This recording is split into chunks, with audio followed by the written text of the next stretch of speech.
Thank you, Mr. Chairman. Congratulations to the nominees. Thanks for being here. Mr. Mungy, if I could just start with you, I just want to make sure I understood your answers to my colleagues, including Senator Cruz. Let me just read you something. I just want to know if you agree with this or not. This should be simple. Here's a statement. The demand to center Israel's right to self-defense, that's in scare quotes, self-defense, erases the colonial context and delegitimizes the Palestinian right to resistance. We are in awe of the Palestinian struggle to resist violent occupation, removal, erasure, and the expansion of Israeli settler colonialism. Do you agree with that, yes or no? I realize you didn't write it, and you may not know who the author is, may never have heard of these people before. I just want to know, does this represent your view, yes or no? Senator, any attempt to justify what happened on October 7th, I have absolutely no... Well, that's not the context here. This is talking about any discussion of Israel's right to self-defense erases the colonial context. It's calling Israel a colonial state. So could we just answer my question? Do you agree with this, yes or no? Senator, I don't claim to be an expert on the Middle East. I don't have the historic or regional expertise. Sounds like a maybe. That's a maybe? Maybe you agree? Can No. we get a yes or a no? Each say this is a policy question or a question for foreign experts. Wait, that's what I don't understand. By the way, this was written by the director of the center you sat on the board of, that you advised.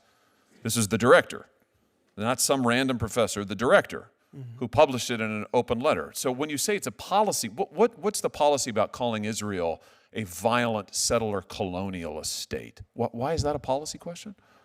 Senator, that is not a statement that I had any involvement with. Okay, good. So would you condemn it then? You say this does not represent your views. Senator, I have no basis as a judicial nominee to cast views on the Middle East or what does or does not happen there. This is what you're not answering my question. I'm asking you whether this individual who said that Israel was a violent settler colonial state, I'm just trying to get you to say, do you agree with that or not? And I've asked you now 4 different times, 4 different ways. You're not answering me. Why is that? Why can't you just say, no, I don't agree with this? Let's try again. Yeah. Do you agree with this statement, yes or no?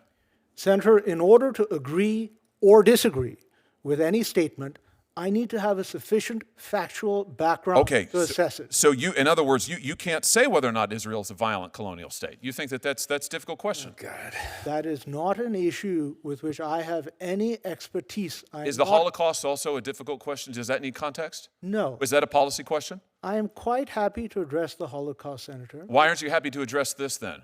Why is it that an individual in the center that you directed who calls Israel a violent colonialist state, those are racist comments, why can't you condemn that? I don't understand it. You won't answer my questions, you won't answer Senator Cruz's questions, you wouldn't answer Senator Kennedy's questions. I don't understand why this is complicated.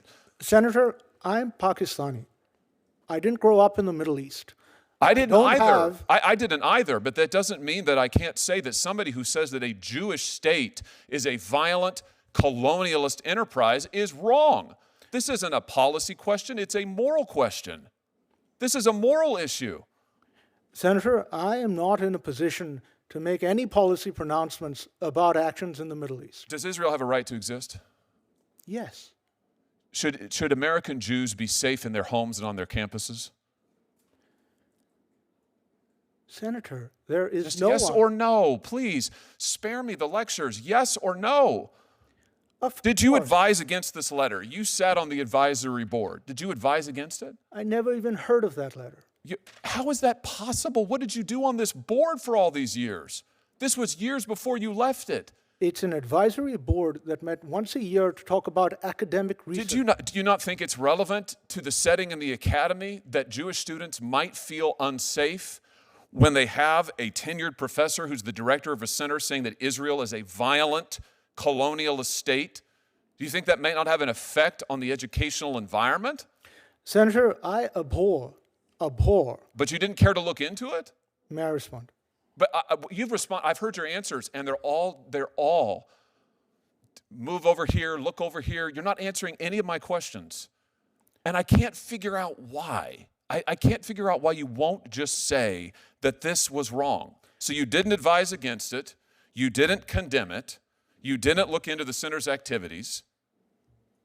Do you regret that? Do you regret not at the time taking a moral stand against these frankly racist condemnations of Jewish Americans, Jewish people in the state of Israel? Do you think it was wrong for you to be silent? Senator, I didn't know anything about Why it. didn't you? Didn't you have a moral obligation to know about a center that you sat on the board of for years, whose director was calling Jewish people colonialist, violent settlers? Do you not have a moral obligation to know and say something? That is not the function of an academic advisory board, but I abhor But it any is the function of anti-Semitism. a responsible jurist and a responsible citizen. And I would just suggest to you that you failed it. And your inability to just say, this was wrong, this shouldn't have been said, this kind of language and rhetoric is what has led directly to Jewish American students now being called out on campuses, in classrooms, told to stand up and go and stand in a corner because they need to feel what it's like to be colonized. I'm sure you've seen the reports of this happening across the country. This is happening now. Senator, your time's expired. Mr. Manji, would you like to complete an answer? Thank you, Chair Durbin. Any acts of anti-Semitism or any bigotry, including anti-Muslim bigotry, on college campuses is abhorrent. My children will be going to university soon. I want them to feel safe, and I want the children of my Jewish friends and colleagues to feel safe too. Well, you think you'll take a greater interest when your children are on campus, maybe, than you did for the last 3 years?